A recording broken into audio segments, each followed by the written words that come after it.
John Dennis, chairman of San Francisco's Republican Party, is with us now. John, I don't know, can San Francisco be San Francisco without Whole Foods?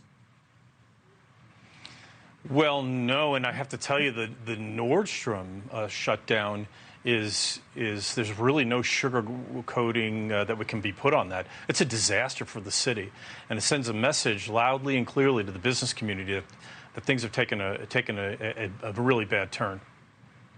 I think about these cities in my hometown of St. Louis, which is an epic disaster as well.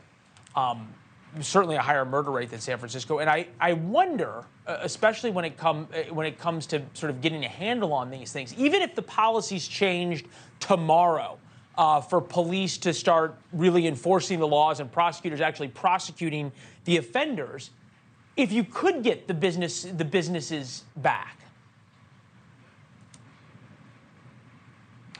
Well, you know, San Francisco has had a de facto defund the police for a long time.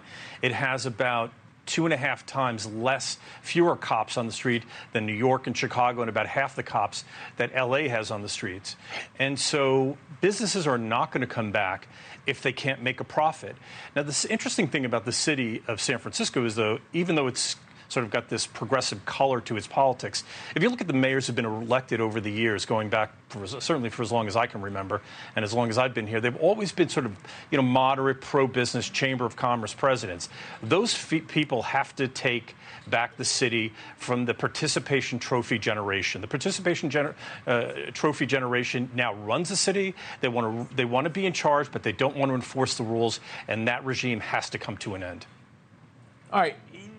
At what point will it? And I wonder sort of if it ever will, and this is why, because once you've got the business community starting to leave, and we know that the retailers have left sort of after a lot of the tech businesses have left, it becomes a downward spiral, and the only people left to vote are the people who are the most progressive, who are sort of have the least to lose by these policies, who are promised the most by these progressive leaders. And then you never get back to having a pro-business, law and order, Democratic mayor.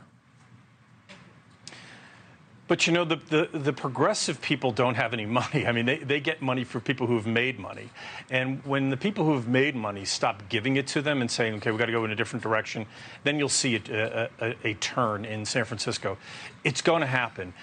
We cannot continue to lose business. Do you realize, Leland, that pretty soon we're going to have 50% commercial vacancy rates in San Francisco?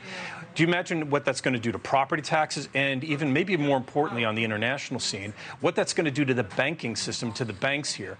Banks now are forcing their employees to go back to offices in San Francisco 4 or 5 days a week, to encourage other landlords to get their people to go back as well, because if the loans default on all that commercial property, this city is going to be in really big trouble. Thanks for watching. Go to newsnationnow.com to find NewsNation on your television provider. And don't forget to subscribe. Click the red button to get more of NewsNation's fact-driven, unbiased coverage.